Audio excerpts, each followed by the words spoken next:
मुहर्रम पर देश भर में मुस्लिम समुदाय की ओर से ताजिया जुलूस निकाला गया। कुछ जगहों पर आज भी ताजिया जुलूस निकाला जाएगा। पटना के अशोक राजपथ में चांदी का ताजिया तैयार है।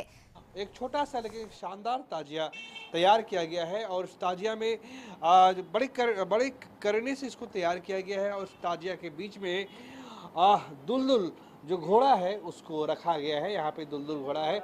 जब ये ताजिया निकलता है तो लोग इस दुलदुल को स्पर्श करते हैं, उनको छूते हैं और जो शहादत दी गई थी इस्लाम को बचाने के लिए, उसी की याद में ये मुहर्रम मनाया जाता है।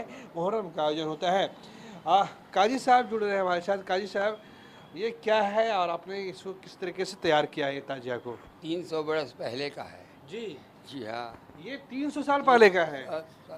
हाँ, 300 साल पहले का है। यानी ये 2024 है तो 1724। हाँ, जी आगे बताइए। हाँ, बहुत पुराना चीज़ है।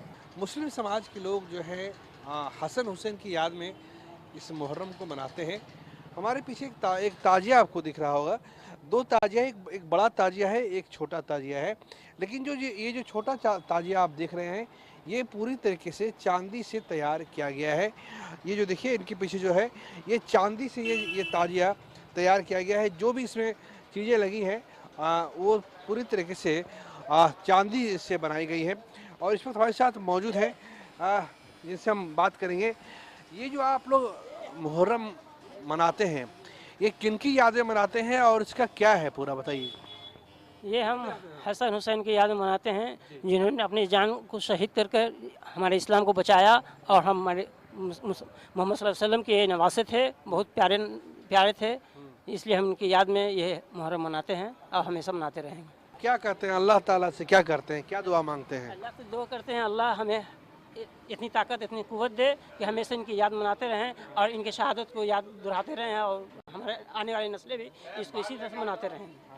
तो ये साफ तौर से जो बता रहे थे काजी बता रहे थे कि जो शहादत है, जो शहादत दी गई थी इस्लाम को बचाने के लिए, इस्लाम के लिए और जो मानवता के लिए, इंसानियत के लिए जो शहादत दी गई थी, उसी की याद में मुहर्रम मनाया जाता है और मुस्लिम समाज के लोग जो है इसको मनाते हैं। आपने देखा होगा कि जब भारत या दुनिया के अलग अलग हिस्सों में जब ताजिया का जुलूस निकलता है तो उस वक्त जो मुस्लिम समाज के लोग होते हैं वो रुआंसे हो जाते हैं, वो भावुक हो जाते हैं। तो ये दिखाता है कि कहीं न कहीं जो ताजिया है उसके प्रति दीवानगी है और पटना के अलग अलग हिस्सों में अलग अलग किस्म के ताजिया तैयार किए गए हैं। और इसी कड़ी में हमारे पीछे जो एक छोटा ताजिया आपको दिख रहा है वो चांदी से तैयार किया गया है। कैमरा पर्सन फिरोज के साथ प्रीतम कुमार, कशिश न्यूज़, पटना।